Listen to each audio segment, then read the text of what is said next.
Assalamualaikum, poro sedulur. Saya doakan semoga panjenengan selalu diberi kesehatan, dan banyak rezeki ya. Amin.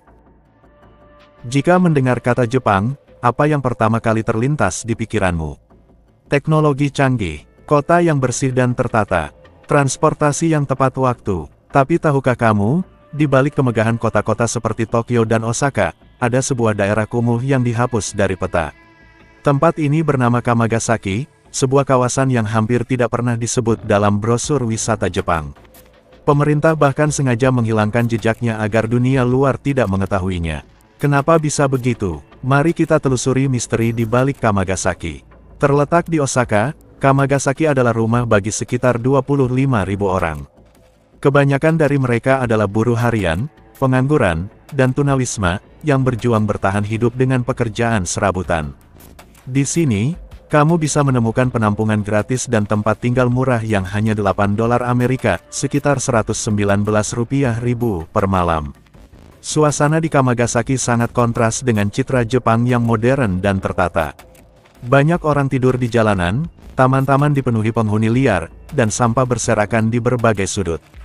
Tapi yang lebih menarik, kamu tidak akan menemukan Kamagasaki di peta Jepang. Pemerintah Jepang memiliki alasan tersendiri untuk menghapus Kamagasaki dari peta resmi. Menjaga citra Jepang. Jepang dikenal sebagai negara yang bersih, disiplin, dan modern. Adanya daerah kumuh seperti Kamagasaki dianggap tidak sesuai dengan citra tersebut, sehingga lebih baik disembunyikan. Menghindari wisatawan.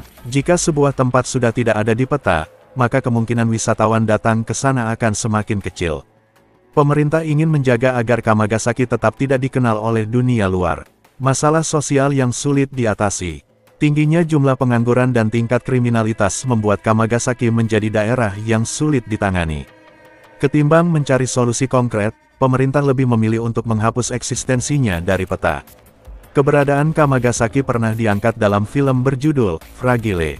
Film ini menceritakan seorang asisten sutradara TV yang mengalami konflik dalam kehidupan pribadinya, lalu terjebak dalam kehidupan jalanan Kamagasaki. Dalam film ini, digambarkan berbagai realita kelam Kamagasaki, seperti taman yang dipenuhi tunawisma, pembuangan sampah ilegal, pekerja yang mengantre untuk pekerjaan kasar. Salah satu adegan yang paling kontroversial adalah ketika sang tokoh utama menerima suntikan amfetamin dari pengedor narkoba di daerah ini. Pemerintah tidak terima dengan penggambaran ini. Seorang pejabat Osaka, Kazumitsu Oe, bahkan meminta adegan itu dihapus. Kami merasa film ini kurang mempertimbangkan daerah dan masyarakatnya. Kami juga ingin melindungi daerah tersebut dari prasangka banyak orang, ujarnya. Tapi apakah ini benar demi melindungi masyarakat? Ataukah hanya untuk menjaga citra Jepang di mata dunia? Hingga saat ini, Kamagasaki masih ada, tetapi tetap tersembunyi dari dunia luar. Meskipun ribuan orang tinggal di sana, nama Kamagasaki jarang disebut dalam percakapan masyarakat Jepang sendiri. Jadi, apakah daerah ini akan terus dilupakan? Ataukah suatu hari dunia akan mengetahui kebenaran tentang kota yang dihapus dari peta ini? Hingga saat ini, sedikit anak-anak dan wanita yang tinggal di sana. Awalnya pada akhir Perang Dunia II, banyak pekerja konstruksi Jepang berusaha mencari pekerjaan. Saat itu, Osaka juga perlu membangun kembali distriknya, sehingga banyak pekerja pindah ke berbagai distrik untuk mencari pekerjaan. Namun sayangnya, terlalu banyak pekerja yang bermigrasi ke Nishinari, sehingga tidak seimbang dengan perkembangan distrik. Selain itu, kebutuhan akan pekerja konstruksi menurun dengan cepat, sehingga membuat sebagian besar penduduknya menganggur dan miskin. 95% penduduknya memang dapat membaca dan menulis, tetapi hanya beberapa penduduk desa yang mendapatkan pekerjaan. Banyak penduduk desa bergantung pada sumbangan gereja berupa makanan dan pakaian, air, dan barang-barang lainnya. Bahkan mengagetkannya lagi, sebagian besar penduduknya adalah pecandu alkohol dan penjudi berat. Penduduk desa yang telah menemukan pekerjaan tinggal di motel yang sangat murah. Banyak penduduk Kamagasaki tidak setuju dengan pemerintah Jepang, karena mereka tidak percaya dengan cara negara mengarahkan kehidupan mereka. Konon katanya, Kamagasaki dikendalikan oleh mafia Jepang atau Yakuza, mulai dari perdagangan senjata ilegal hingga perjudian terjadi di siang hari bolong. Kehidupan wanita di Kamagasaki sangat sulit, karena mereka menghadapi kemiskinan, tunawisma, dan kondisi sosial yang keras. Jumlah wanita di daerah ini lebih sedikit dibanding pria, dan mereka biasanya bekerja di sektor informal seperti kebersihan, perawatan lansia, atau pekerjaan di restoran murah. Beberapa juga terpaksa bekerja di industri hiburan dewasa. Mereka sering tinggal di hotel murah atau di jalanan dengan akses terbatas ke layanan kesehatan dan perlindungan sosial. Selain itu, mereka rentan terhadap kekerasan dan stigma dari masyarakat. Meskipun ada bantuan dari organisasi nirlaba, kehidupan di Kamagasaki tetap penuh tantangan bagi para wanita yang tinggal di sana. Bisnis jual-beli jajanan apem di Kamagasaki cenderung bersifat tersembunyi dan tidak sekomersial di distrik hiburan besar seperti Kabukicho di Tokyo atau Dotonbori di Osaka. Praktiknya berlangsung di bar-bar kecil, rumah atau warung jajanan apem, atau melalui transaksi pribadi di jalanan dan hotel murah. Wanita yang terlibat biasanya berasal dari kelompok rentan, seperti tunawisma, lansia, atau mereka yang terjebak dalam kemiskinan ekstrim. Harga layanan umumnya rendah karena kondisi ekonomi wilayah tersebut. Selain itu, karena bisnis jajanan apem ilegal di Jepang, praktik ini sering dikendalikan oleh kelompok kriminal atau perantara yang mengeksploitasi para jajanan apem. Keamanan dan kesehatan bagi pedagang apem di Kamagasaki sangat minim, dengan risiko kekerasan dan penyakit menular yang tinggi. Kamagasaki, yang kini dikenal sebagai Airin Chiku, adalah sebuah distrik di Osaka yang memiliki sejarah panjang sebagai pusat pekerja kasar dan buruh harian.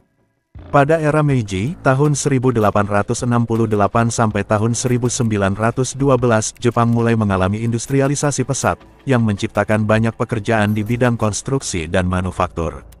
Osaka berkembang menjadi pusat industri, menarik banyak pekerja dari pedesaan yang mencari pekerjaan. Banyak buruh miskin menetap di daerah sekitar Kamagasaki karena sewa yang murah dan kedekatannya dengan pusat ekonomi Osaka. Pada 1930-an, Kamagasaki sudah dikenal sebagai distrik tempat tinggal para pekerja kasar, yang bekerja sebagai buruh pelabuhan, pekerja konstruksi, dan pekerja pabrik. Setelah Perang Dunia II, 1945 Osaka mengalami kerusakan parah akibat pemboman, dan Kamagasaki menjadi tempat berkumpulnya banyak pengungsi dan veteran perang yang kehilangan tempat tinggal. Pada 1950-an, pembangunan kembali Jepang menciptakan permintaan tinggi untuk tenaga kerja murah, dan Kamagasaki menjadi pusat utama perekrutan buruh harian. Pada 1961, terjadi kerusuhan besar di Kamagasaki yang dipicu oleh ketidakpuasan buruh terhadap kondisi kerja yang buruk dan perlakuan diskriminatif dari polisi serta perusahaan. Sejak saat itu, demonstrasi dan kerusuhan sering terjadi, terutama ketika kondisi ekonomi memburuk dan pekerjaan sulit didapat. Pada 1970-an 1980-an, ekonomi Jepang semakin maju, tetapi pekerjaan kasar mulai berkurang. Akibatnya, banyak pekerja harian kehilangan mata pencaharian dan jatuh dalam kemiskinan. Daerah ini mulai dikenal sebagai kawasan kumuh terbesar di Jepang, dengan tingkat tunawisma, alkoholisme, dan kejahatan kecil yang tinggi. Bubble ekonomi Jepang meledak pada awal 1990-an, menyebabkan resesi besar yang semakin memperburuk kondisi di Kamagasaki. Banyak perusahaan konstruksi bangkrut, dan permintaan untuk buruh harian menurun drastis. Semakin banyak penduduknya yang menjadi tunawisma atau hidup di penginapan murah dengan kondisi yang tidak layak. Pemerintah Osaka mencoba menertibkan kawasan ini, tetapi tanpa solusi jangka panjang bagi penduduknya.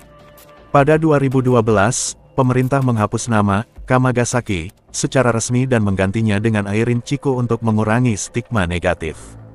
Pemerintah mulai melakukan revitalisasi, menarik bisnis dan wisatawan untuk mengubah citra kawasan ini.